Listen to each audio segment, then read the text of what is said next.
नमस्कार दोस्तों, आज के इस वीडियो में हम लोग हाथरस बलात्कार और मर्डर केस के बारे में बात करने वाले हैं। इस मुद्दे पर आज बात करने वाले हैं और मैं इसके बारे में थोड़ा सा आपको ब्रीफ में इस घटनाक्रम के बारे में बताऊंगा और फिर इसके बारे में कुछ और पहलुओं को कुछ अलग नज़र से मैं देखने की कोशिश करूंगा और आपको बताने और समझाने की कोशिश करूंगा। ठीक है, सबसे पहले क्या होता है, हाथरस में एक लड़की के साथ चार लड़कों ने मिलकर के बलात्कार किया और न सिर्फ बलात्कार किया बल्कि उसके शरीर पर चोट भी पहुंचाए, उसके हड्डियां तोड़ दी गई, उसके जीभ तक काट दिए गए। ठीक है, और इसके बाद क्या होता है कि उसको उचित इलाज नहीं मिलता है और उचित इलाज के अभाव में उस लड़की की मृत्यु हो जाती है। मामला यहीं तक नहीं रुकता है, उसकी मृत्यु होने के बाद जो है वहाँ की उत्तर प्रदेश की जो प्रशासन है उसके शव को उसके परिवार वालों को नहीं दिया, उसके संबंधियों को नहीं दिया, बल्कि उसको रात के अंधेरे में ले जा करके और उसका जो है दाह संस्कार कर दिया गया। इसको दाह संस्कार भी मैं नहीं कहूँगा, बल्कि उसके ऊपर यहाँ तक सुनने में आया कि पेट्रोल का भी इस्तेमाल किया गया उसके लाश को जलाने के लिए, यानी कि किसी भी तरह का कोई जो है सबूत वहाँ पर नहीं छोड़ना चाहती थी वहाँ के प्रशासन। इतना ही नहीं, ये सब चीज़ होने के बाद में उसके गांव में यानी हाथरस में उस गांव को एक छावनी के रूप में तब्दील कर दिया गया पुलिस बल के द्वारा, उत्तर प्रदेश प्रशासन के द्वारा, और वहाँ पर किसी भी तरह के किसी भी व्यक्ति को जाने की अनुमति नहीं दी गई, चाहे वो कोई नेता हो, विपक्ष का नेता हो या फिर वो मीडिया जगत का कोई भी मीडिया कर्मी हो। सभी लोगों को उस गाँव से दूर रखा गया और गाँव के बाहर करीब 1 से 1.5 किलोमीटर के दूरी पे उसकी पूरी तरह से किलाबंदी कर दी गई ताकि उस गांव में कोई भी व्यक्ति जो प्रवेश न कर पाए। इतना ही नहीं, बल्कि उस लड़की के परिवार वाले जो हैं, उनके जो माता पिता हैं, उनको उनके घर में ही कैद करके रखा गया। उनको किसी भी तरह से बाहर आने की कोई स्वतंत्रता नहीं थी। और बाद में एक क्लिप ये भी सोशल मीडिया में काफ़ी वायरल हुआ कि वहाँ का जो डीएम है वो किस तरह से परिवार वालों को धमकी देता है और जो अपनी जो गवाही है उसको बदलने के लिए उनको कहता है। ठीक है, तो ये जो तमाम चीज़ें हैं, इन तमाम चीज़ों से क्या उभर करके सामने आता है, वो यही आता है कि वहाँ की जो प्रशासन है, उत्तर प्रदेश की जो सरकार है, उसने कुछ ना कुछ तो ऐसा ज़रूर किया है जिसको कि वो छुपाना चाहती है। वहाँ की प्रशासन ये नहीं चाहती है कि ये चीज़ जो है वो निकल करके बाहर आए और पूरे देश को पता चले, पूरे समाज को पता चले और पूरे पब्लिक स्फीयर में ये बातें फैले ताकि लोगों को पता चल सके। कुछ तो है ऐसा जिसको कि वहाँ की जो प्रशासन है उत्तर प्रदेश की वो छुपा रही है। इतना ही नहीं, बल्कि इस क्रम में जब राहुल गांधी और उनकी बहन प्रियंका गांधी जो है वहाँ हाथरस जाने की कोशिश करते हैं तो पुलिस प्रशासन के द्वारा, वहाँ की पुलिस के द्वारा किस तरह से राहुल गांधी के साथ बदसलूकी की गई और किस तरह से प्रियंका गांधी के साथ बदसलूकी की गई, ये जो है किसी से छुपा नहीं है, सभी लोगों ने इसको देखा है। ये तब जो तमाम चीज़ें हैं वो एक बहुत ही निंदनीय है।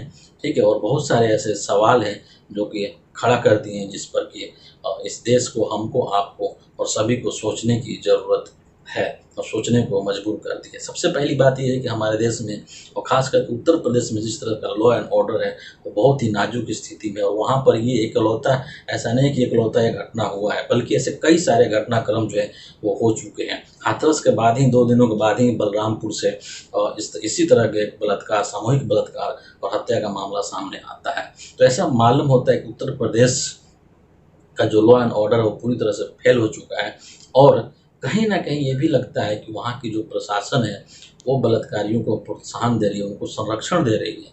क्योंकि कोई भी व्यक्ति इतना अमानवीय हरकत कैसे कर सकता है, इतनी क्रूरता वो कैसे कर सकता है, ये जो है एक आम जो व्यक्ति, एक सामान्य जो व्यक्ति है, एक जो संवेदनशील व्यक्ति है, जिसके अंदर इमोशंस है, जिसके अंदर संवेदना है, वो इस तरह की हरकत जो है वो कभी भी नहीं कर सकता है। इतना अमानवीय कृत्य जो उत्तर प्रदेश में हो रहा है।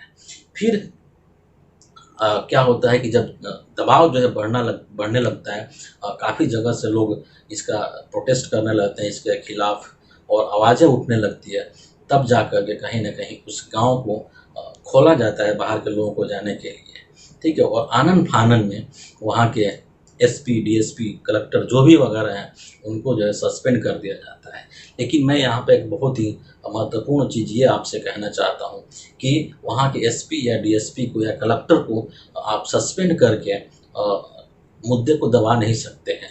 क्योंकि सबको ये पता है, ये जो भी एक समझदार व्यक्ति, एक जागरूक व्यक्ति है, उन सबको ये पता है कि जो भी वहाँ के कलेक्टर हैं, जो भी एसपी डीएसपी है, जो भी अधिकारी हैं, वो सभी जो है वो किसके इशारे पर काम कर रहे हैं। ठीक है, तो ये जो है ये बीच के एक प्यादे हैं। इनका इतना ही रोल है कि इनको जो ऊपर से आज्ञा मिलता है वो चीज़ को फॉलो कर रहे हैं, उसका आज्ञा को मान रहे हैं। तो जो वाकई में जो दोषी है वो वहाँ का मुख्यमंत्री है, आदित्य जोगीनाथ जो है, उनसे आप सवाल पूछना चाहिए कि वहाँ पर किस तरह का लॉ एंड ऑर्डर है, और ये जब चीज़ें हो रही है तो आप क्या कर रहे हैं।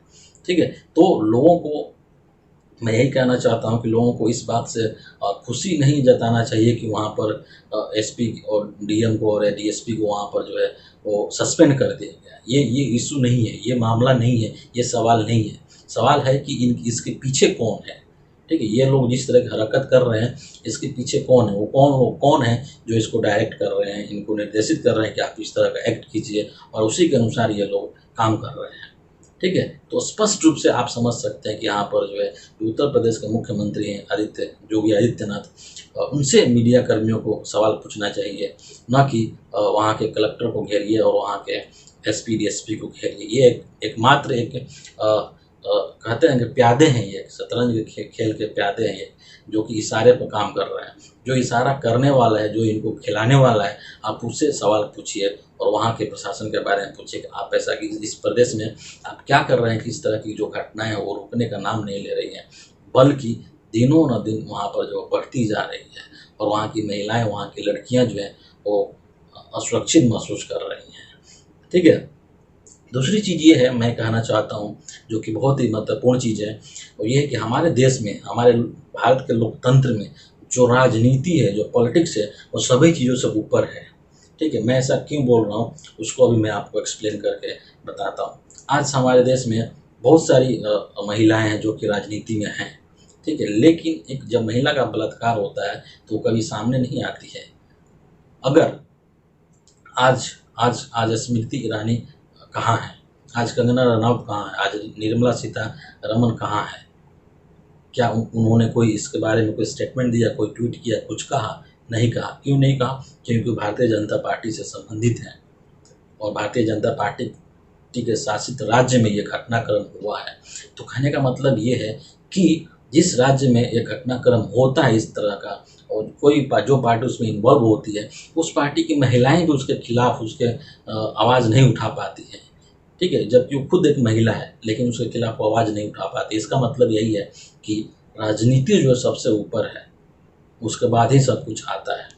अगर मान लीजिए किसी अन्य राज्यों में होता है इस तरह का घटना, तो दूसरी पार्टी की जो महिलाएं हैं वो आवाज़ उठाती हैं।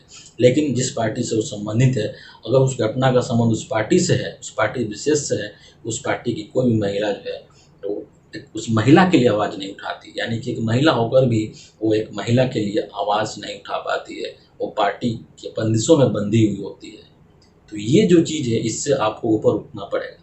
बलात्कार जैसा ये कृत्य जो है, ये हमारे देश के लिए, हमारे समाज के लिए एक बहुत ही शर्मनाक घटना है, और इससे निपटने के लिए हम सभी को सामने आना होगा, और पार्टी पॉलिटिक्स की जो राजनीति है इससे ऊपर उठना होगा और एक न्याय सुनिश्चित करना होगा, ताकि हमारे देश की जो महिलाएं हैं, जो बेटियां हैं, वो सुरक्षित रह सकें।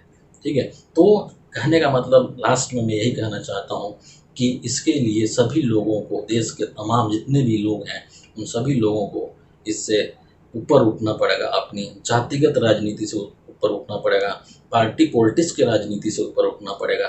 तभी जाकर इस तरह का जो भी कुकृत्य हमारे समाज में, हमारे देश में हो रहा है, उससे बचा जा सकता है। और सभी को जो है एक अपने अपने स्तर पर इस पहल करनी पड़ेगी। आपको ये चीज़ समझना पड़ेगा कि आप अपने मोहल्ले में हैं, आप अपने घर में हैं, आप अपने शहर में हैं, तो वहाँ पर आप अपने शहर की, अपने मोहल्ले की महिलाओं को किस तरह से सुरक्षित महसूस करा सकते हैं।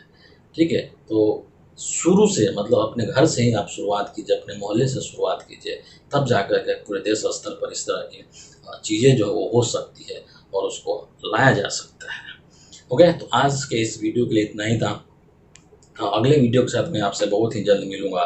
तब तक से मैं यही कहूँगा कि आप लोग जो है अपना ध्यान रखिए, और साथ ही आप लोग जागरूक बने रहिए। बहुत बहुत धन्यवाद।